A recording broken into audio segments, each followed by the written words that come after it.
सिंह लग्न एवं सिंह राशि की भी संपूर्ण रूप से चर्चा कर दूं तो सबसे पहले यह आप लोगों को बता देते हैं कि सिंह लग्न एवं सिंह राशि को अंग्रेजी में किस नाम से जाना जाता है। अंग्रेजी में इसे लियो के नाम से जाना जाता है। अब यह बात करते हैं कि सिंह राशि का आखिर निर्माण हुआ कैसे। तो मघा नक्षत्र के 4 चरण, पूर्वा फाल्गुनी नक्षत्र के 4 चरण और उत्तरा फाल्गुनी नक्षत्र के 1 चरण, इनके मिलने से इस राशि का निर्माण हुआ। मघा नक्षत्र जो होते हैं वो केतु के नक्षत्र होते हैं, पूर्वा फाल्गुनी शुक्र के होते हैं और उत्तरा फाल्गुनी सूर्य के होते हैं। मतलब केतु, शुक्र और सूर्य के मिलन से इस राशि का निर्माण हुआ। अब यह बात करते हैं कि इसके अंतर्गत कौन कौन से अक्षर होते हैं। म लेटर, मी लेटर, मू लेटर, मे लेटर, मो लेटर, टा लेटर, टी लेटर, टू लेटर और टे लेटर, ये 9 अक्षर जो होते हैं सिंह राशि के होते हैं। अगर इनमें से आपका कोई अक्षर है तो आप समझ जाएं कि आपकी राशि भी सिंह ही है। इसके अलावा इसके प्रतीक चिन्ह की बात करते हैं। आपका प्रतीक चिन्ह सिंह राशि का कैसा होता है, तो इसका जो होता है विशेषतः शेर के जैसा इसका प्रतीक चिन्ह होता है। तो अब यह बात करते हैं कि इसकी राशि में संख्या कितनी होती है।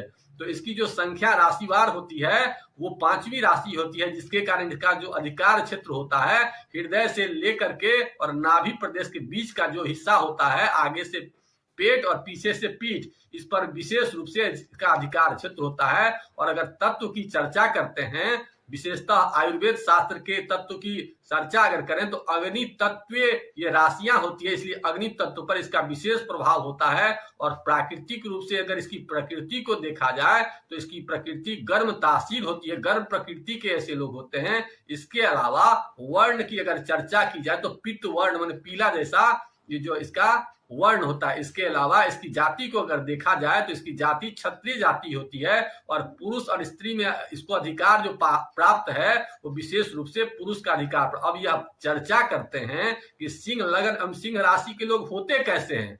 तो सिंह लगन एवं सिंह राशि को जानने के लिए सबसे पहले सिंह को जानना होगा। सिंह यानी कि शेर, और इसके जो स्वामी ग्रह होते हैं, मुख्य ग्रह होते हैं, वो सूर्य होते हैं। तो सूर्य के प्रकृति को और शेर के प्रकृति को जान करके इसके नेचर के विषय में बताया जा सकता है। तो सूर्य की प्रकृति कैसी होती है, सूर्य की प्रकृति प्रकाश देने की होती है। और शेर की प्रकृति कैसी होती है, तो राजा वाला होता है। तो राजा की प्रवृत्ति ऐसे, और ग्रहों के दृष्टिकोण से सिंह राशि को राजा का भी अधिकार प्राप्त है। इसीलिए यह कहा जा सकता है कि ऐसे लोग राजा के समान जिंदगी जीने की कोशिश करते हैं, जोशीले होते हैं, नेतृत्व क्षमता से युक्त होते हैं, शासन करना इनका अधिकार होता है, और निडर होते हैं और अभिमानी भी होते हैं चूंकि राजा होते हैं, और नीच कर्म से घृणा करते हैं और अपनी मर्यादा का हमेशा ख्याल करते हैं।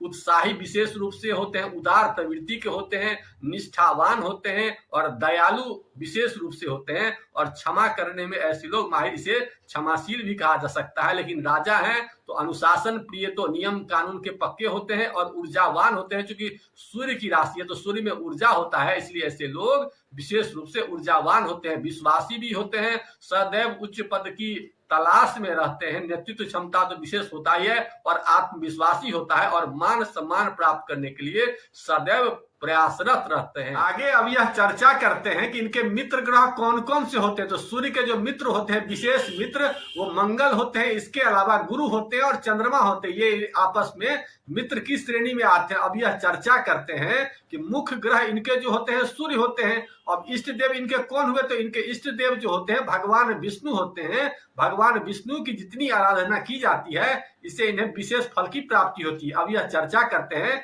इनके भाग्य कारक ग्रह कौन होते हैं। तो इनके नवम भाव का जो स्वामी होता है वो मंगल ग्रह होता है। तो मंगल ग्रह इनके जन्म कुंडली में भाग्य कारक ग्रह होते हैं। मंगल जितना मजबूत होगा तो ऐसे व्यक्तियों का भाग्य उतना ही मजबूत होगा। इसके अलावा अब यह बात करते हैं कि इनके सुख कारक ग्रह कौन होते हैं। तो सुख कारक ग्रह भी मंगल ही होते हैं, क्योंकि उसमें चतुर्थ भाव में 8 नंबर लिखा होता है। तो 8 नंबर यानी मंगल, मंगल जन्म कुंडली में जितना मजबूत होगा उतना ऐसे लोगों का भाग्योदय जल्दी भी होगा, और गाड़ी घोड़ा मकान सुख की जितनी भी बातें होती है सब इनके मंगल से ही देखा जाएगा। अब यह बात करते हैं कि इनके ज्ञान का और संतान का जो ग्रह होता है वो कौन होता है। तो गुरु इनके ज्ञान और संतान के पंचम भर का स्वामी होता है। इसलिए जितना ज्यादा गुरु मजबूत होगा उतना ये ज्ञानी होंगे और इनके संतान की उतनी ही तरक्की होगी।